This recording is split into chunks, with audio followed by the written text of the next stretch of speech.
Bonjour à vous tous, nous voici le temps de cette vidéo avec Photosketcher dont je vais vous présenter la version portable.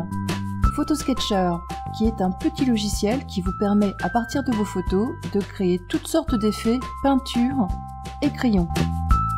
29 effets à la date de la création de ce tuto autour desquels vous pourrez ajuster différents paramètres dont de colorimétrie.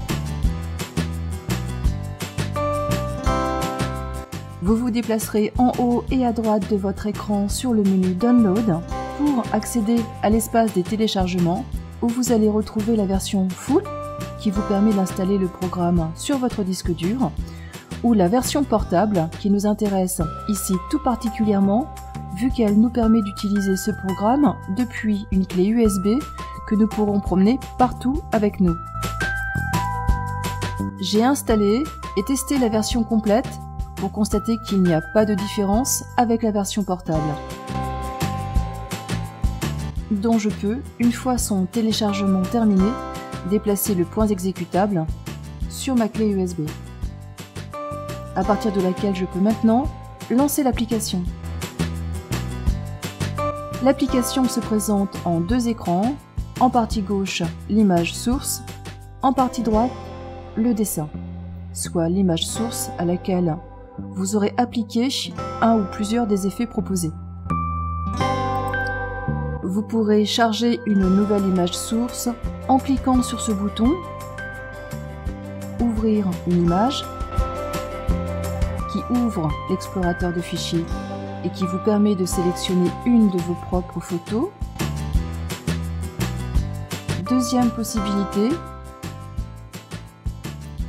vous allez placer une image dans votre presse-papier, comme ici pour l'exemple, moi j'effectue une capture écran et je vais utiliser l'option coller l'image depuis le presse-papier. Cette action ouvre directement la boîte de dialogue qui permet d'appliquer un effet. Vous l'aurez compris, le logiciel désigne par image celle qui constitue la partie gauche de votre écran et par dessin l'image que vous allez créer à sa droite. Du côté de l'image, voyons d'abord toutes les modifications que l'on peut lui apporter. Vous allez utiliser le menu Édition. Vous remarquerez au passage les fonctions permuter les images gauche et droite, image dessin, et côté fun, en un clic, vous pouvez mettre votre dessin en fond d'écran. La commande modifier votre image source va ouvrir la boîte de dialogue qui vous permet de modifier l'ensemble de ces paramètres de colorimétrie. Vous pourrez annuler, remettre à zéro ou appliquer les changements. Dans tous les cas, le programme enclenche les boîtes de dialogue et vous conduit ensuite sur votre dessin. Nous y reviendrons. Redimensionner l'image source. Cette commande ouvre elle aussi une boîte de dialogue qui vous permet de modifier la taille de votre image. Vous interviendrez sur sa largeur, sa hauteur, en pixels ou aussi en pourcentage.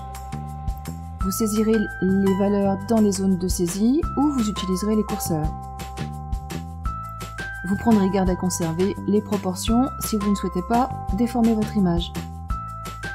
Vous retrouverez en bas à gauche de votre écran les informations concernant les dimensions de votre image, entre deux autres, son nom et la mention 300 dpi qui correspond à la qualité de votre image, à savoir qu'effectivement Photosketcher redimensionne automatiquement vos images telles que vos captures d'écran comme celles que j'ai pu faire tout à l'heure afin de les adapter avec la qualité nécessaire à vos impressions papier ou PDF, qu'elles ne soient pas floues ou pixelisées.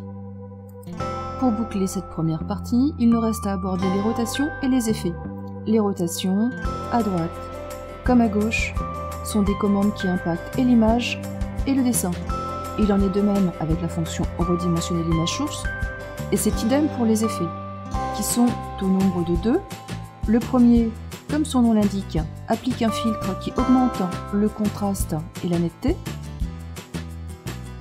Le second applique un filtre négatif, ce qui permet d'obtenir une image dont les couleurs ont été inversées par rapport à l'original.